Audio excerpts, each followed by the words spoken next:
Chers auditeurs de la robe numérique, je suis ravie de vous retrouver pour un nouvel épisode très spécial, puisqu'aujourd'hui, on va parler d'une grande dame du droit du numérique qui est de la protection des données. J'ai nommé la CNIL, la Commission nationale informatique et liberté. Créée en 78 par la loi informatique et liberté, elle vient de souffler ses 45 bougies le 23 mai dernier. Elle est composée d'un collège de 18 membres et d'une équipe d'agents contractuels de l'État qui ont quatre missions principales: informer et protéger les droits des personnes, accompagner et conseiller les organismes dans leur mise en conformité, anticiper et innover afin de répondre aux enjeux numériques émergents, et enfin, contrôler et sanctionner les organismes en cas de manquement à la protection des données. La CNIL, c'est une autorité administrative indépendante, c'est-à-dire que les ministres, les autorités publiques ou encore les dirigeants d'entreprises, publiques ou privées, ne peuvent s'opposer à son action.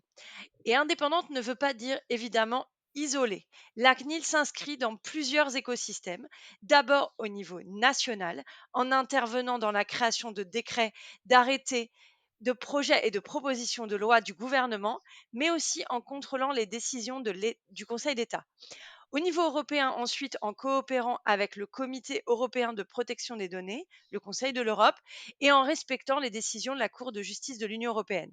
Et enfin, au niveau mondial, en collaborant avec d'autres acteurs de l'autorité de protection des données, comme la Global Privacy Assembly et d'autres instances telles que l'OCDE.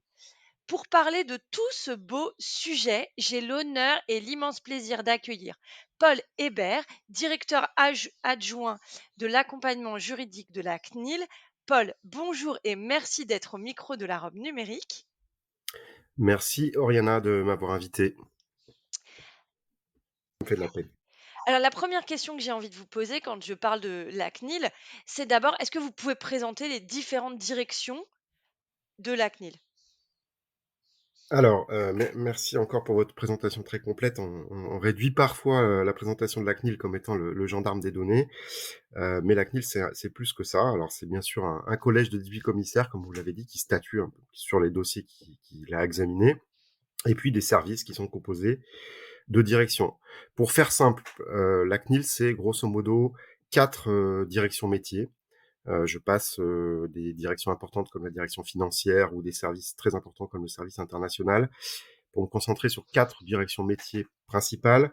La première, c'est la direction des relations avec les publics. Donc c'est une direction qui répond en fait à toutes les questions qui sont posées par les citoyens, hein, elles sont nombreuses, essentiellement des particuliers mais aussi des professionnels par téléphone, par mail.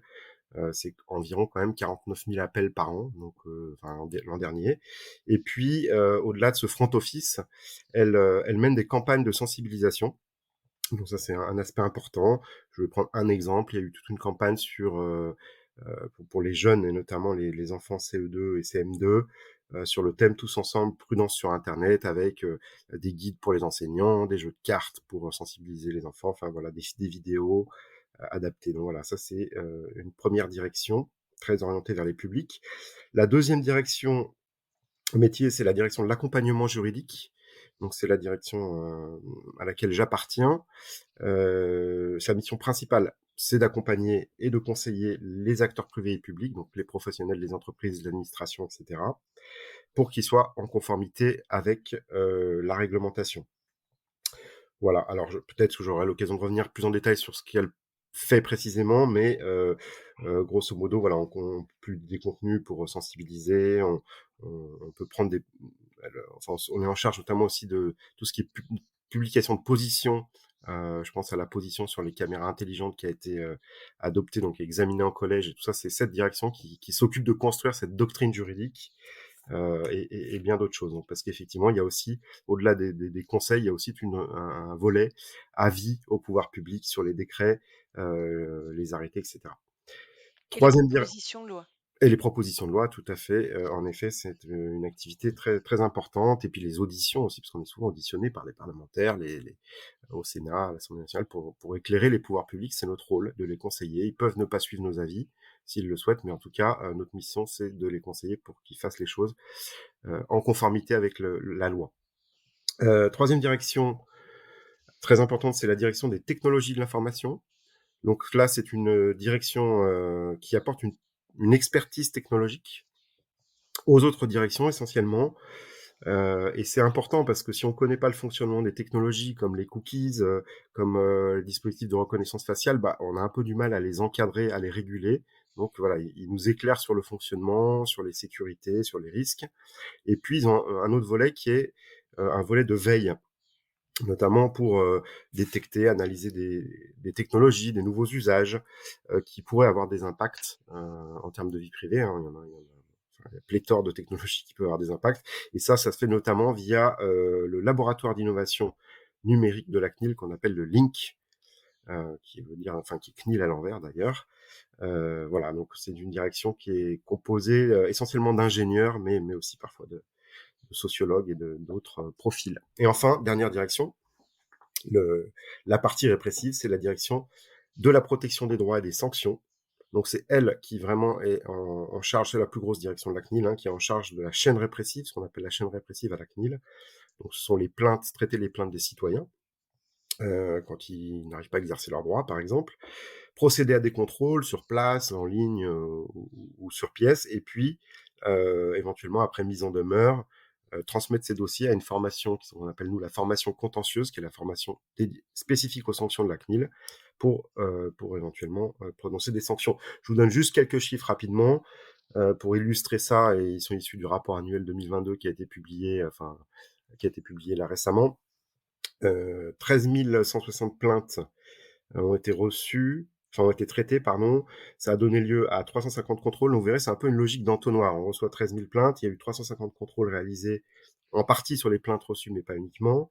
147 mises en demeure et au final 21 sanctions prononcées pour un total de 100 millions d'euros en 2022. Donc l'objectif, c'est, on le voit par cette logique, c'est que les organismes se mettent en conformité. C'est pas forcément de les sanctionner à tout prix, mais Mmh. bien qu'ils se mettent dans les clous.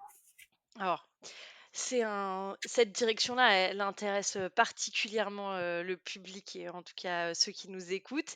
Mais, on va pas en parler trop aujourd'hui. Déjà parce qu'on va les inviter à venir présenter leur direction.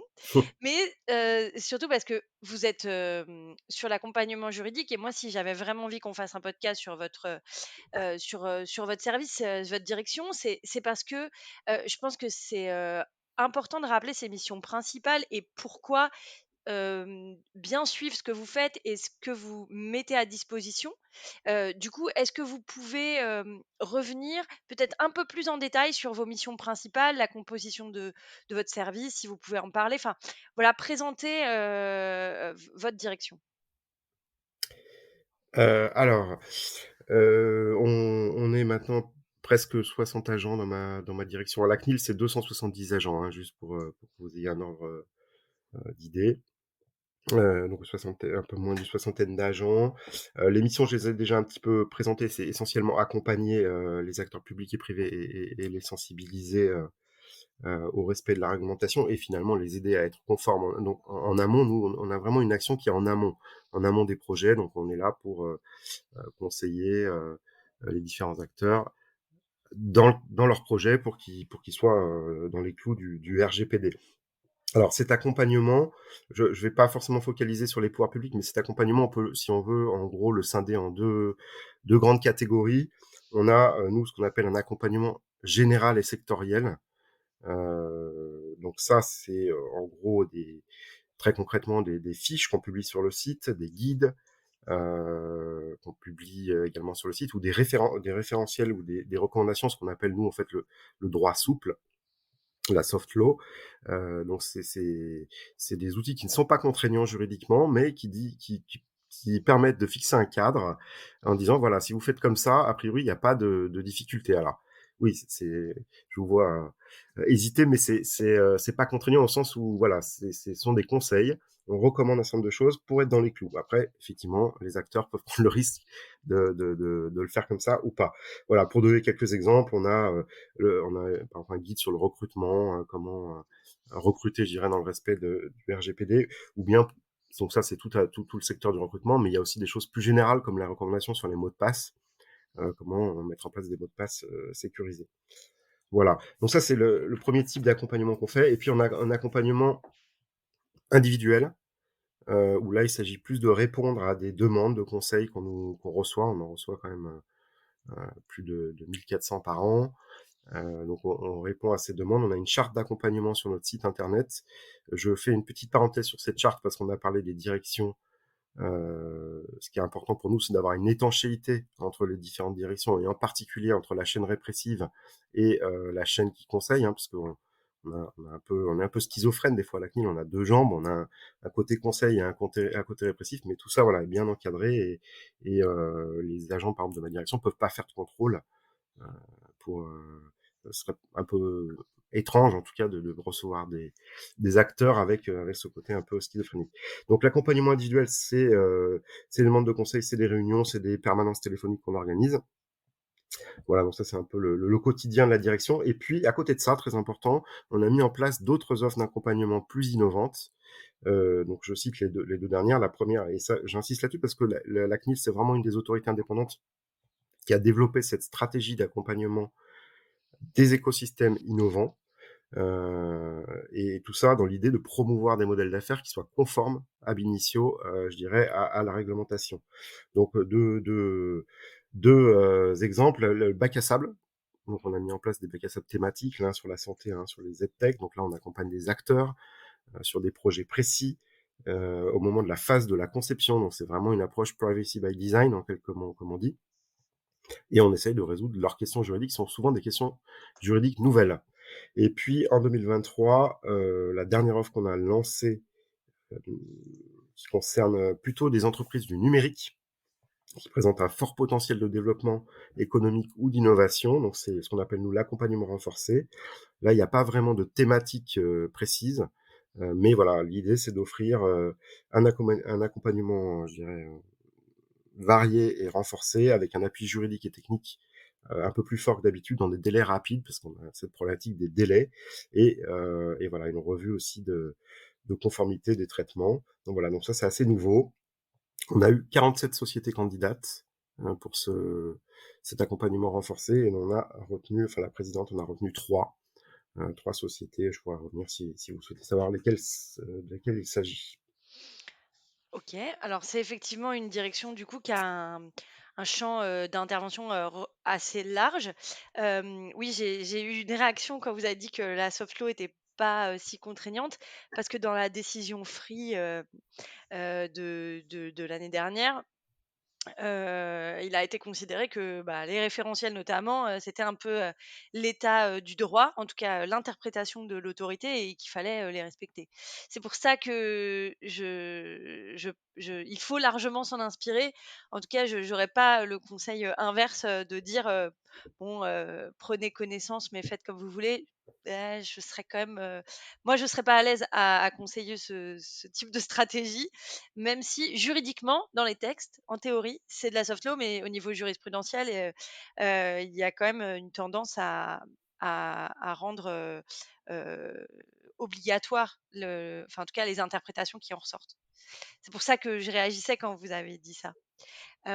Sur, la partie, donc là, des projets que vous avez, accompagnés dans le cadre de l'accompagnement renforcé, Hem, pourquoi, vous avez décidé de réaliser cet accompagnement renforcé? C'était, pour mettre en avant, les services? C'était pour quelle raison? C'est dans votre, Bah, l'idée, encore une fois, c'était, enfin, le constat, c'est de voir qu'il y a parfois des acteurs qui ont vraiment un fort potentiel, et qui demain deviendront, des licornes du numérique, en quelque sorte, qui prennent pas en compte en fait cette problématique du RGPD et de la protection des données dès le début.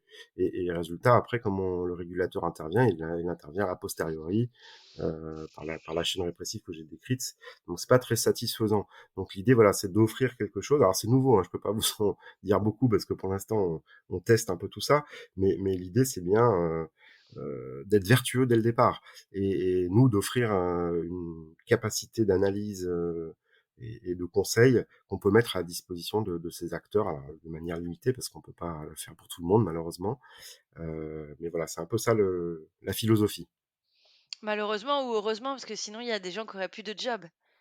C'est vrai, mais je pense que les avocats, compte tenu de la complexité de la matière RGPD, ont de belles années Heu devant eux. oui, le sujet a de belles années. Mais alors justement, est-ce que vous avez vu, depuis que vous avez, été nommé, directeur adjoint, est-ce que vous avez vu une évolution de la prise en compte de la protection des données? Parce que là, le RGPD a 5 ans, donc on en parle beaucoup.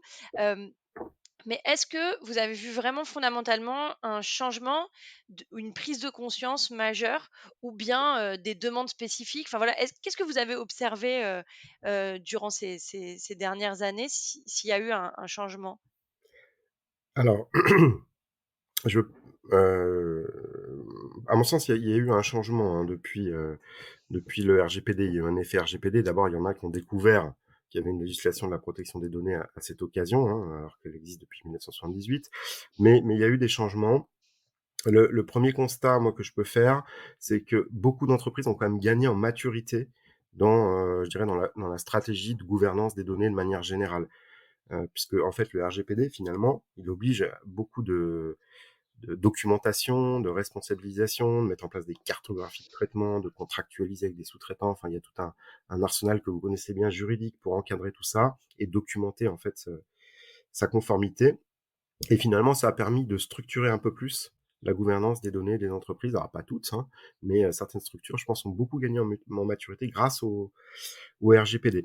Et grâce aussi au DPO, parce que le DPO, donc on en parlera peut-être, mais le délégué à la protection des données, ça a toujours été pour la CNIL, en tout cas un acteur essentiel. On dit souvent le chef d'orchestre du RGPD, et c'est grâce aussi donc à cet acteur que les entreprises et les administrations ont pu gagner en maturité. Je, pour parler juste des DPO, en 5 ans de RGPD, il y a 90 000 organismes qui ont désigné un DPO. Donc voilà, ça c'est un chiffre avant le RGPD.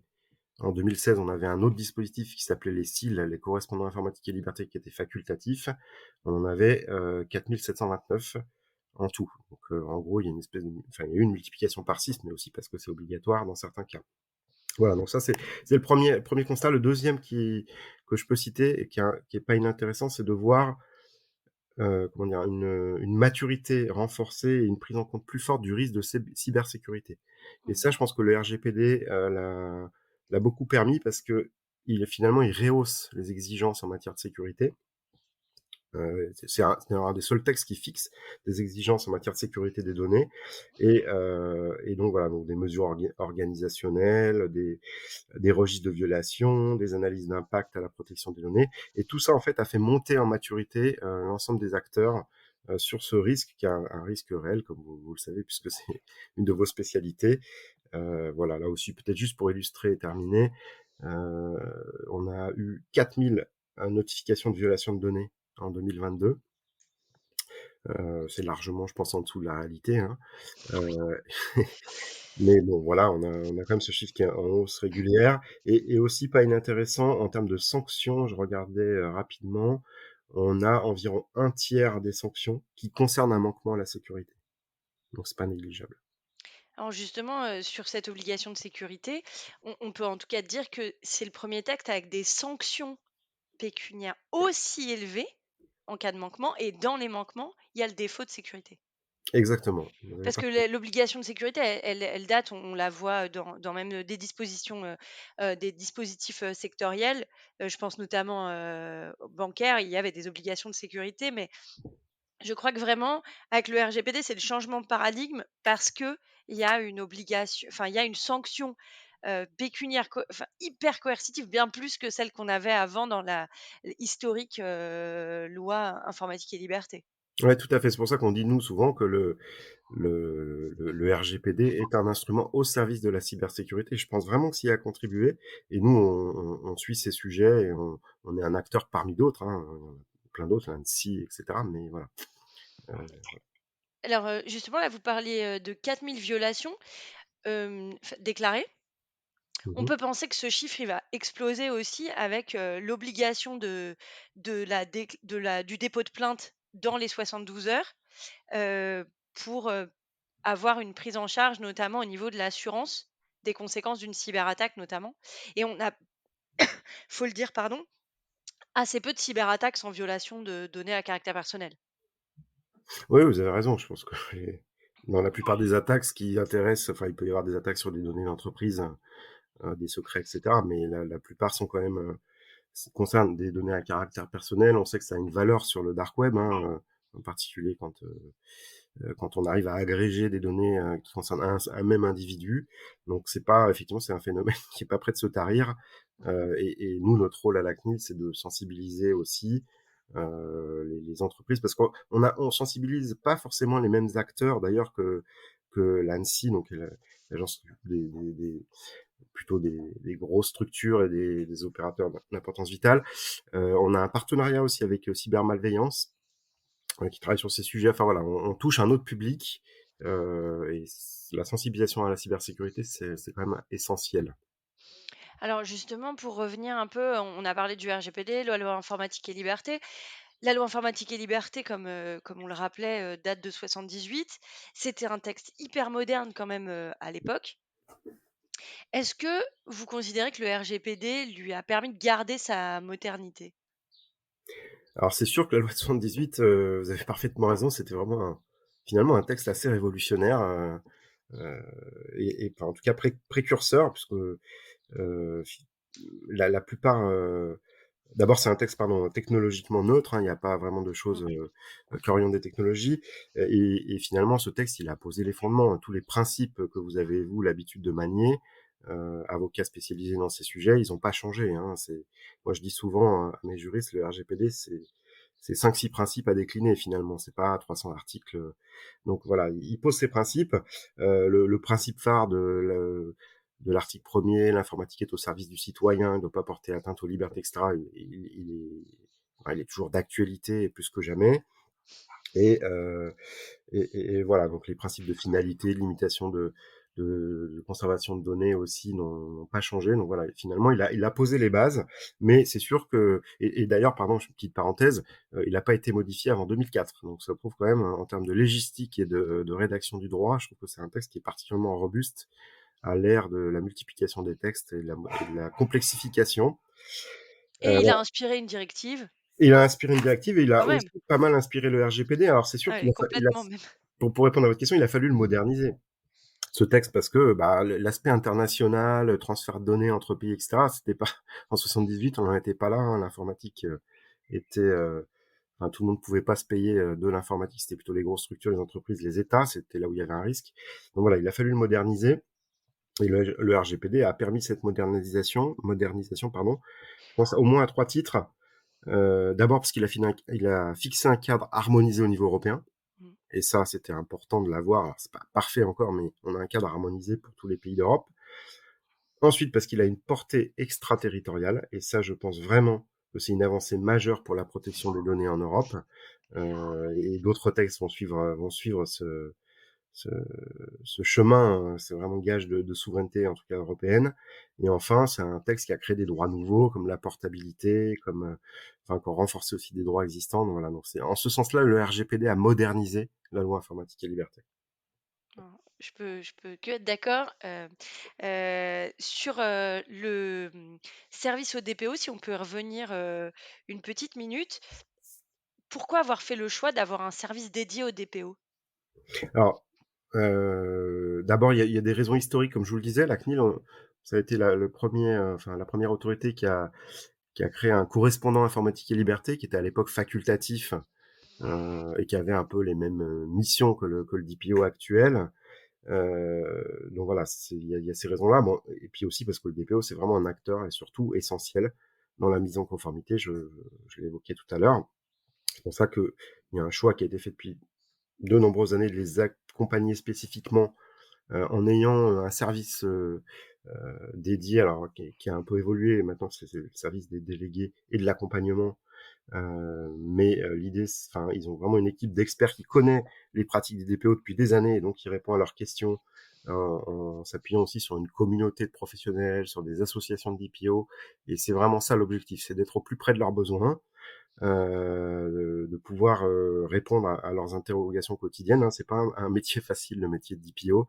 Je pense que il y a des expériences très variables, mais en fonction de à la fois de la gouvernance des données par l'entreprise, du positionnement du DPO. Est-ce qu'il est au COMEX? Est-ce qu'il a pas du tout de poids? Ou en fonction des moyens qu'on lui attribue, on voit bien qu'il y a une typologie de DPO assez variable, voilà, en France.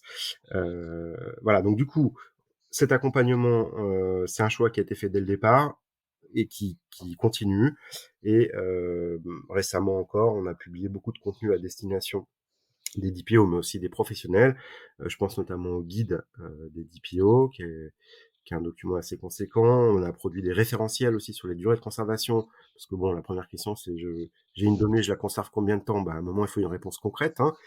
Voilà, on a d'autres outils pour aider à faire des AIPD, donc qu'ils peuvent utiliser, ou alors le MOOC, j'en ai pas parlé, le MOOC RGPD, qui est un vrai succès, alors qui est pas uniquement pour les DPO, mais on a eu 170 000 utilisateurs depuis 2019. Donc voilà, ça permet aussi de mobiliser des instruments pour sensibiliser en interne et permettre d'évangéliser son organisme. Vous communiquez principalement au travers de votre site web qui a 2 volets, hein. On peut rentrer sur, aspect, particulier ou bien, aspect, professionnel. Enfin, en tout cas, le site, un peu adapte son contenu en fonction de qui vous êtes lorsque vous vous connectez. Est-ce que vous avez, ou peut-être là, vous allez me dire, c'est pas vous qui répondrez, mais est-ce qu'il y a une stratégie aussi d'aller sur d'autres supports de communication? Là, on enregistre un podcast certes, mais je pense à des réseaux, plus, pour toucher le grand public, de manière, peut-être, plus directe, Pensez à des réseaux sociaux, ce genre de choses? par exemple? On est présent, en tout cas sur certains réseaux sociaux. Donc, alors c'est vrai que je suis pas le mieux placé pour répondre à votre question. Ce que je sais, c'est que certains réseaux sociaux, par contre, posent des problèmes en termes justement de transfert de données. Donc, la CNIL doit être exemplaire là-dessus. Mais voilà, donc, mais du coup, oui, il y a des réflexions pour toucher d'autres publics. Je parlais, enfin, honnêtement, je parlais de ce qu'a fait la direction là, des publics sur les mineurs, mais par exemple, il y a eu d'autres choses qu'on a fait. On a des partenariats comme je pense avec Radio France Mmh. pour des spots très grand public. On en a fait 2 de mémoire. Un sur les jouets connectés avant Noël pour sensibiliser un peu à ces problématiques-là. Donc c'est très grand public. Et puis un autre pendant les vacances, parce que les gens font pas gaffe, mais en utilisant des réseaux sociaux, bah, on peut donner plein d'infos sur le fait que son logement est vacant, où on habite, etc. Et donc, on a fait deux spots qui ont eu 8 millions d'auditeurs.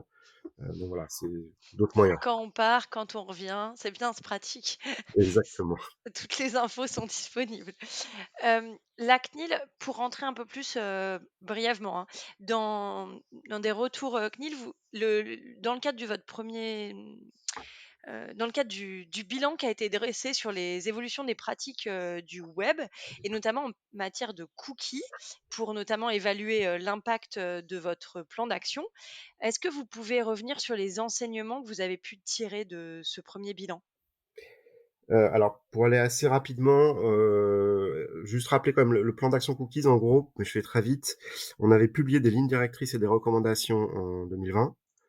On a laissé une période transitoire aux professionnels jusqu'en 2021 pour se conformer à ces règles qui avaient changé, en tout cas qui étaient précisées. Après cette période, on a fait des contrôles, 125 contrôles. On a constaté des choses qui n'allaient pas en matière de dépôt de cookies sans consentement, défaut d'information, le fait que voilà, on pouvait pas refuser des cookies. Ça a donné lieu à 8 sanctions. Donc ça montre un peu la démarche qu'on a, hein. On fixe la règle, on laisse une période et on va voir ensuite le côté répressif dans un troisième temps. Et enfin, là, en 2023, c'est assez nouveau. On a lancé cette démarche d'évaluation des pratiques pour voir, en gros, ce qui avait changé dans les pratiques du web en matière de cookies. Donc c'était des sondages qui ont été faits par l'IFOP et aussi un observatoire qui avait été monté par le Link.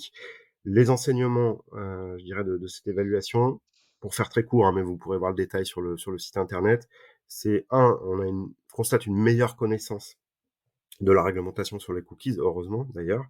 Voilà, on a 95 personnes qui savent ce que c'est que les cookies et 52 qui savent à peu près, qui connaissent précisément 52% qui connaissent précisément la réglementation. Mais voilà, un sentiment quand même général d'opacité sur l'information des différents acteurs. Ça, c'est un enseignement. On voit aussi que le taux d'acceptation des cookies reste élevé, mais que le taux de refus de ces cookies augmente. Donc c'est pas inintéressant comme constat. Et enfin, le link a observé, je crois, sur 1000 sites qui avaient la plus forte audience, une diminution de l'intensité du traçage publicitaire, et je pense notamment aux cookies tiers, qui sont installés dès qu'on se connecte sur un site.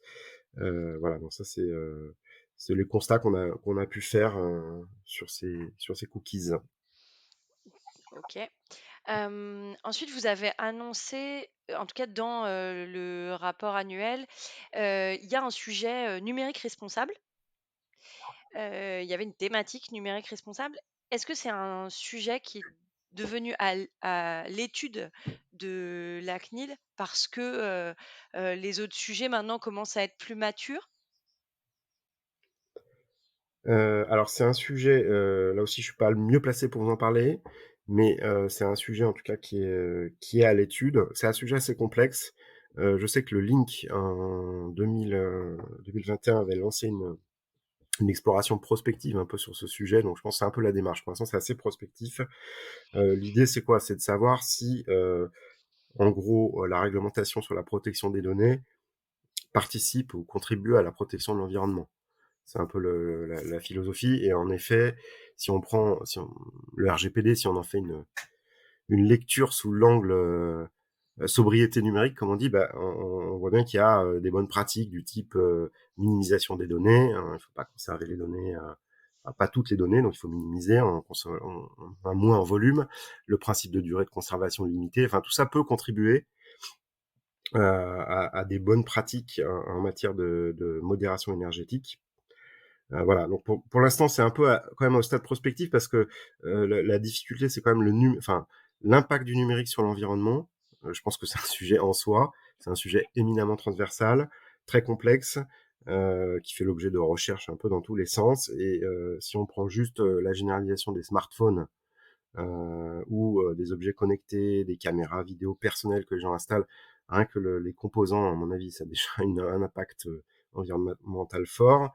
La multiplication des bandes passantes vidéo, enfin du Mmh. flux vidéo, qui sont pas toutes des données à caractère personnel, les TV connectés, les écrans publicitaires qui se multiplient dans le métro, enfin tout ça aussi a un impact environnemental. Et je passe sur l'IA, les capacités de calcul. Enfin, on voit bien que l'angle données personnelles, c'est difficile de mesurer l'impact dans tout ça.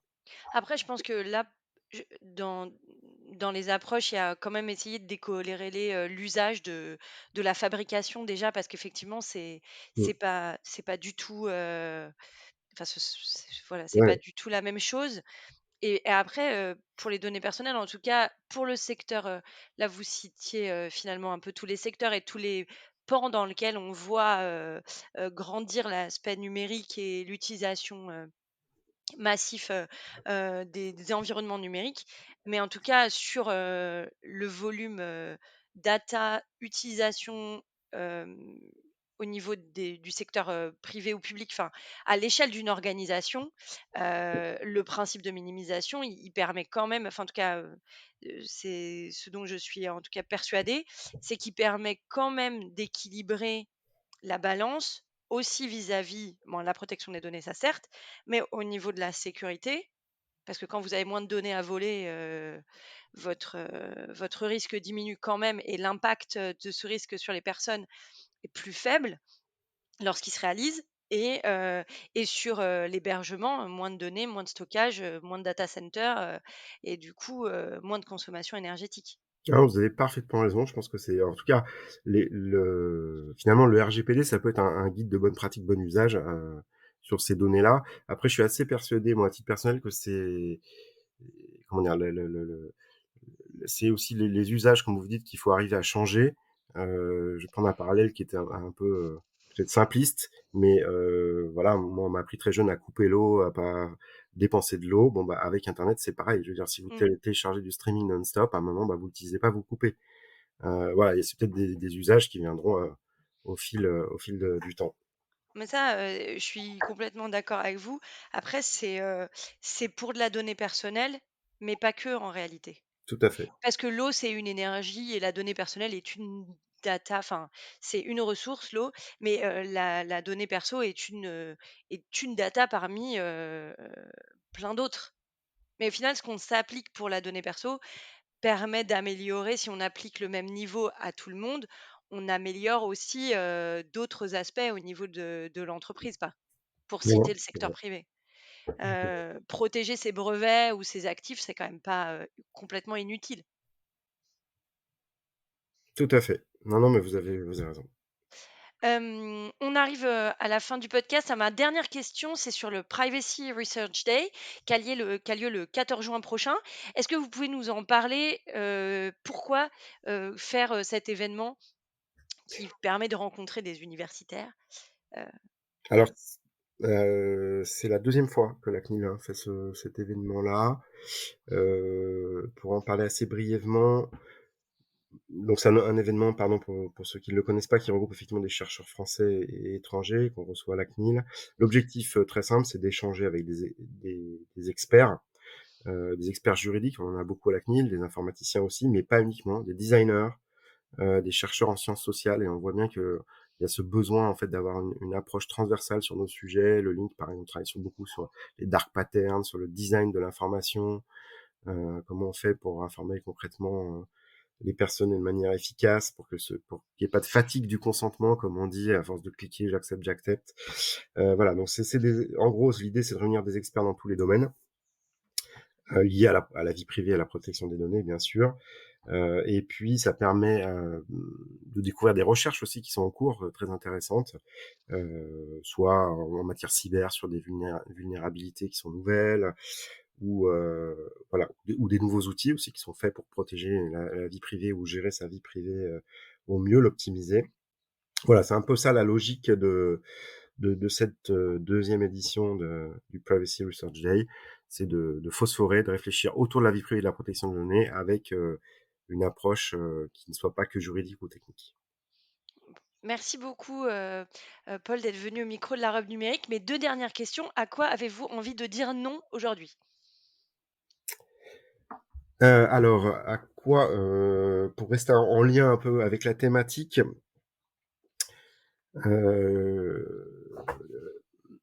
moi, j'aurais tendance à dire non c'est un peu barbare comme thème, mais au solutionnisme technologique.